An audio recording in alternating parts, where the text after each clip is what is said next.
अजय ने किले से बाहर निकलने के लिए रास्ता तलाशा। तभी उसने दीवार पर एक पहेली देखी। जो सत्य को ढूंढे वह बच जाएगा, जो झूठ बोले वह यहाँ का कैदी बन जाएगा। अजय ने पहेली को सुलझाने का प्रयास किया। उसने दीवार पर मौजूद चित्रों और प्रतीकों को ध्यान से देखा। अंत में उसने एक गुप्त दरवाजा खोजा जो उसे जंगल के बाहर ले गया। अजय जयपुर पहुंचा और दस्तावेज में लिखे पते की खोज शुरू की। यह पता एक पुराने हवेली का था। हवेली के अंदर उसे प्रताप सिंह के वंशज वीरेंद्र सिंह मिले। वीरेंद्र सिंह ने बताया कि उन्हें अपने पूर्वजों के पापों के बारे में पता था। वह खुद इस श्राप से डरते थे और चाहते थे कि उनकी पीढ़ी इस बोझ से मुक्त हो। वीरेंद्र सिंह ने अजय को हवेली में एक प्राचीन ताबीज दिखाया। यह ताबीज रानी रत्नावती की थी, जो उसे संत से मिली थी। वीरेंद्र ने कहा, यही ताबीज श्राप तोड़ने की चाबी है, लेकिन इसे सक्रिय करने के लिए हमें रानी की समाधि पर जाना होगा। अजय ने पूछा, रानी की समाधि कहाँ है? वीरेंद्र ने बताया कि वह समाधि हत्यारी रानी के महल के अंदर गुप्त तहखाने में स्थित है। यह सुनते ही अजय को एहसास हुआ कि उसे फिर से उस डरावने महल में लौटना होगा। अजय और वीरेंद्र सिंह ने महल की ओर यात्रा शुरू की।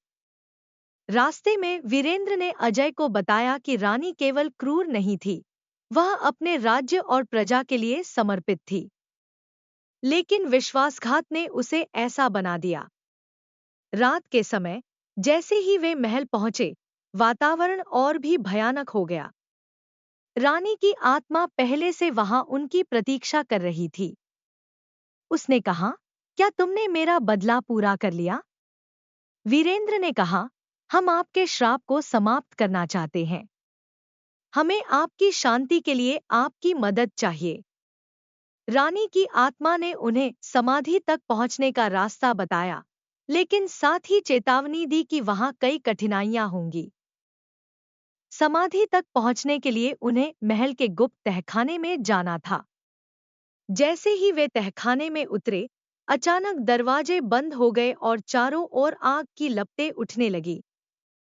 अजय ने वीरेंद्र से कहा, यह रानी की परीक्षा है। हमें धैर्य और साहस से काम लेना होगा। तहखाने में एक और पहेली लिखी थी, जो अपने दिल की सच्चाई से डरेगा, वह यहाँ फंस जाएगा। वीरेंद्र ने अपने पूर्वजों के पाप कबूल किए और तभी दरवाजे खुल गए। वे समाधि तक पहुंच गए, जहां रानी का ताबूत रखा था। वीरेंद्र ने ताबीज को रानी के ताबूत पर रखा और अचानक पूरा महल हिलने लगा। रानी की आत्मा प्रकट हुई और कहा, अब मेरा श्राप तभी टूटेगा जब कोई मेरे लिए बलिदान देगा। अजय ने कहा, मैं अपना जीवन देने को तैयार हूं। लेकिन वीरेंद्र ने उसे रोकते हुए कहा, यह मेरा कर्तव्य है। यह मेरे पूर्वजों की गलतियों का प्रायश्चित है। वीरेंद्र ने ताबीज को अपने हृदय से लगाया और कहा, रानी, मैं आपका श्राप समाप्त करता हूं। मुझे क्षमा करें। जैसे ही वीरेंद्र ने बलिदान दिया, रानी की आत्मा शांत हो गई। महल के अंदर की सभी आवाजें और गतिविधियां थम गईं। रानी की आत्मा ने अजय से कहा, तुम्हारा साहस और सच्चाई ने मुझे शांति दी। यह महल अब हमेशा के लिए शांत रहेगा। रानी की आत्मा ने वीरेंद्र को आशीर्वाद दिया और स्वर्ग में विलीन हो गई। अजय ने महल से बाहर आकर गांव वालों को सारी कहानी सुनाई। गांव के लोग खुश हुए कि अब रानी का श्राप समाप्त हो गया। महल को एक ऐतिहासिक स्थल के रूप में बदल दिया गया। अजय ने अपनी यात्रा पूरी की और वीरेंद्र के बलिदान को याद करते हुए उसे श्रद्धांजलि दी।